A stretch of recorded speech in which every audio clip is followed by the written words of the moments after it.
Bonsoir et bienvenue dans Hors Cadre. C'est un domaine qui passionne petits et grands, l'étude des dinosaures et plus largement la paléontologie. Et nous sommes ici au plus près des iguanodons de Bernissart. C'est l'une des pièces maîtresses ici à Bruxelles de l'Institut royal des sciences naturelles. Au quotidien, des dizaines de passionnés étudient ces différentes espèces. Nous sommes partis à leur rencontre le temps d'une journée. C'est un reportage réalisé avec Loïc Bourlard, Laurence Pacciarelli et Antoine Martens.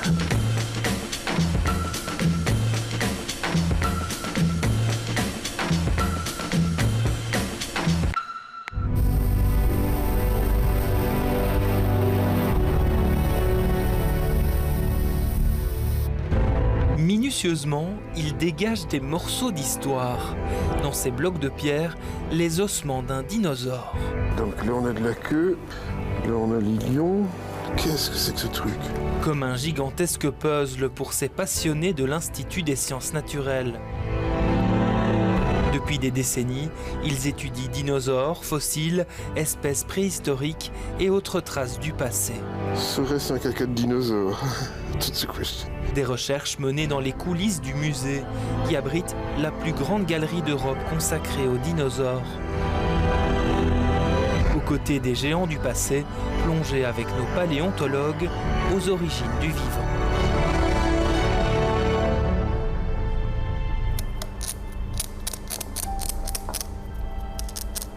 Je suis en train donc, de repérer s'il n'y a pas des petites fissures sur les ossements de cet iguanodon. Comme c'est nos bébés, il faut s'en occuper.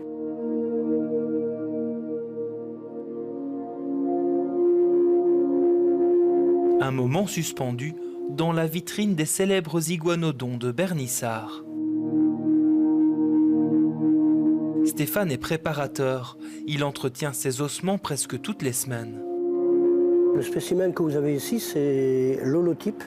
Donc c'est vraiment le spécimen le plus complet qui existe au monde. On a même des traces de peau sur le spécimen. Les iguanodons, le trésor du musée, vieux de 125 millions d'années, est découvert chez nous en 1878. Il faut s'imaginer qu'ils ont été trouvés par des mineurs qui travaillaient à 322 mètres sous le plancher des vaches. Ces mineurs creusaient une galerie exploratoire lorsqu'ils sont tombés sur une poche d'argile. Et à l'intérieur de cette poche d'argile, ils ont commencé à trouver des étranges fossiles qu'ils ont d'abord identifiés comme étant des troncs d'arbres remplis d'or. Pas de chance, c'était des morceaux d'ossements remplis de pyrite. Et c'est la première fois au monde où l'on découvre des squelettes complets et articulés de dinosaures. Donc voilà, c'est vraiment à partir de ce moment-là qu'on a pu se faire une idée plus précise de à quoi pouvait ressembler réellement un dinosaure. Des dinosaures qui vivaient donc dans nos contrées à l'époque du Crétacé. Des herbivores qui évoluaient dans les plaines marécageuses de la future Belgique. La main des iguanodons est absolument remarquable. C'est une sorte de canif de couteau suisse. Donc vous pouvez voir les trois doigts centraux, là, ces os-là, les métacarpiens sont accolés les uns aux autres, donc former vraiment une seule unité fonctionnelle. Et vous pouvez voir que ces trois doigts se terminent par des petits sabots. Donc des sabots, ça veut dire qu'ils posaient probablement leurs mains au sol, donc ça indique que c'était plutôt des animaux quadrupèdes.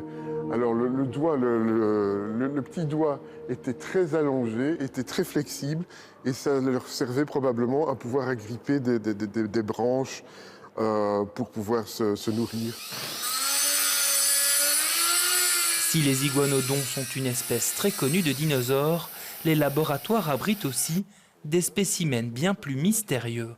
T'as peut-être quand même raison, c'est peut-être quand même le scapula. Ah, c'est bon. Ouais. Et ça, ce serait l'humérus? Tu penses que ça serait un morceau de mâchoire, ça? Je sais pas, je sais pas trop ce que c'est. Ah, si c'est ça, il y avait une grosse tête. Dans ce bloc de grès, une espèce méconnue à ce stade, vieille de 150 millions d'années. Pour le reste, tout est à découvrir. Ça a été trouvé au Portugal. C'est absolument inconnu, donc on ne sait pas ce que c'est. Donc ce qui nous excite, c'est quand c'est un animal qu'on ne connaît pas du tout. Et ici, ça semble être le cas parce qu'on n'a jamais trouvé ce genre de petits dinosaures dans le Jurassique du Portugal.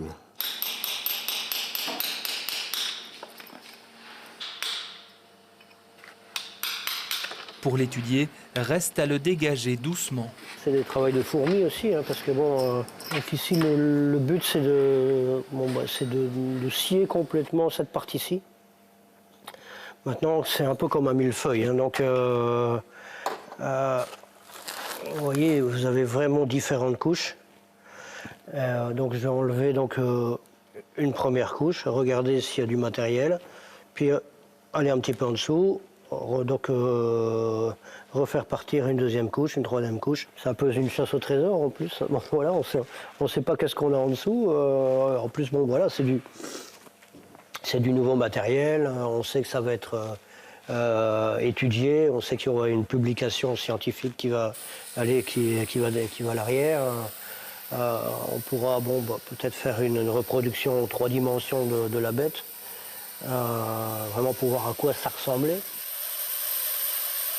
Même si à ce stade, notre paléontologue a déjà sa petite idée. Une petite bestiole qui devait faire maximum 1,50 m de long, qui a l'air très trapue. Et là franchement, on est vraiment en terre inconnue. C'est un dinosaure ornithischien, donc c'est un herbivore en gros. Mais c'était un animal très massif. On dirait une omoplate d'un animal fouisseur, un peu comme une taupe. C'est un peu cette anatomie-là. On connaît des dinosaures fouisseurs. Est-ce que c'en est un? Est-ce que ça n'en est pas? Ouais. Des recherches qui pourraient durer des mois pour ces deux passionnés depuis l'enfance. Ma première élocution que j'ai faite en 2e primaire, c'était sur les dinosaures. Moi, j'ai trouvé mes premiers fossiles, je devais avoir 8 ans, en grattant sur un terril. Ça fait 25 ans que je suis là. Donc, moi, 35 ans. Ouais, voilà. On est des vieux. On est presque fossiles. Les dinosaures. Les dinosaures, les vrais, fascinent le monde entier depuis le 19e siècle et les premières découvertes. Mais leur étude ne s'arrête pas à eux seuls. À l'époque, des millions d'autres espèces cohabitent et dont les fossiles existent eux aussi toujours. Nathan est lui aussi préparateur. Sur sa table, le crâne d'un sélacanthe, un animal marin de l'époque du Crétacé. Ça fait plusieurs mois que je suis en train de le préparer. Et là, je fais les dernières petites touches avant que le chercheur qui vient de Suisse va travailler dessus. J'utilise une petite aiguille en carbure de tungstène, très dure, pour enlever le sédiment qui recouvre l'os. Qu'est-ce qui est encore discernable? Alors ici, on a donc le crâne du sélacanthe et on peut voir ici une partie de la mandibule. On a ici, toute la partie ici, c'est les os du crâne qui sont ornementés. Donc oui, c'est un spécimen qui est quand même très complet et quasiment tout est préservé et n'a très peu bougé. On a ici les os quasiment en position naturelle.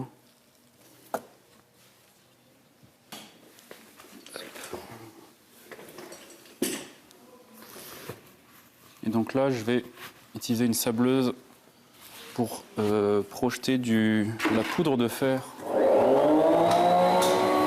Ce qui permet justement de faire une préparation assez fine, sans trop endommager le fossile. Là, je suis en train de sabler au niveau de petites dents typiques de ce groupe-là. C'est des dents qui sont sur le palais, on va dire. Et elles sont très petites, très fines. J'aurais jamais pensé que je préparais un fossile aussi beau et aussi chouette quand j'étais petit. Et je préfère 1000 fois préparer des fossiles aussi intéressants qu'un dinosaure que tout le monde connaît et qu'on a déjà vu 50 millions de fois. Je fais partie de la génération qui a grandi avec Jurassic Park et même si la vision du film est assez erronée, on a eu quand même un attrait énorme pour la paléontologie. Et ensuite, en grandissant, j'ai vu ce que c'était la science réelle. Et il y a un côté génial d'être la première personne à le voir. J'avoue que c'est assez agréable de dire « Ok, je suis la première personne à voir ce fragment d'os depuis plusieurs millions d'années ».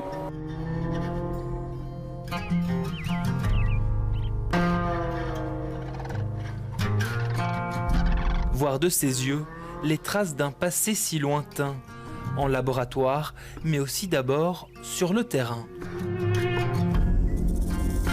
C'est dans le Wyoming, aux États-Unis, que nous retrouvons Pascal et d'autres chercheurs. pour une campagne de fouilles à la recherche de dinosaures du Jurassique. On est en train de dégager toute une ceinture pelvienne du dinosaure Maurice. Donc là, nous avons plâtré tous les éléments des ilions qui correspondent à nous aux hanches.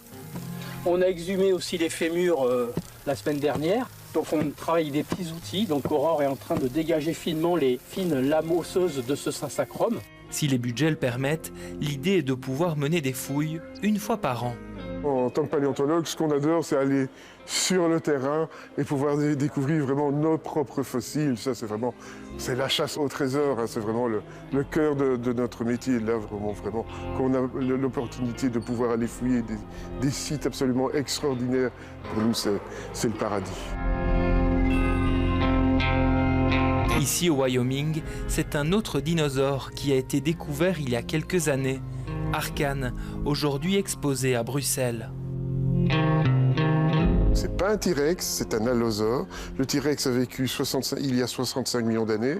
Celui-ci, il a vécu il y a environ 155 millions d'années. Une pièce qui n'appartient pas au musée, c'est un prêt d'un collectionneur. Il n'y a que les dinosaures trouvés aux États-Unis qui peuvent être achetés légalement. Tout ce qui ne vient pas des États-Unis est automatiquement illégal. Et donc il y a un marché des dinosaures qui s'est développé, surtout depuis plusieurs années, où les investisseurs privés ou des collectionneurs privés, des gens qui ont habituellement des moyens, veulent acheter leur squelette de dinosaures. Et j'ai eu la chance de pouvoir rencontrer ce collectionneur privé. Il a directement proposé, si on était intéressé, de pouvoir l'exposer dans notre musée. Donc assez rapidement, on a dit que c'était vraiment une opportunité unique pour nous. Car les musées doivent aussi lutter contre le marché noir et les ventes illégales. Donc vous avez le crâne, le cou, vraiment les vertèbres, une partie des pattes arrière et la queue. Ce petit raptor donc, a été trouvé en Mongolie par des braconniers. Vraiment des braconniers, était vendu probablement à Taïwan ou au Japon, puis est arrivé en France, et puis il a atterri entre les mains d'un collectionneur vendeur français qui a décidé de le rendre à la Mongolie. Donc nous avons des accords de coopération nous donnant l'autorisation d'étudier des spécimens provenant de Mongolie, mais exportés illégalement. Donc nous avons le droit de les recueillir chez nous temporairement, de pouvoir les étudier pour les ramener ensuite en Mongolie. Donc ce petit squelette, normalement, devrait rentrer très prochainement en Mongolie, devrait retrouver sa terre natale. Un trésor à protéger, une trace de ces espèces qui nous ont précédés sur Terre, témoins des millénaires et qui suscitent encore aujourd'hui la fascination du monde entier.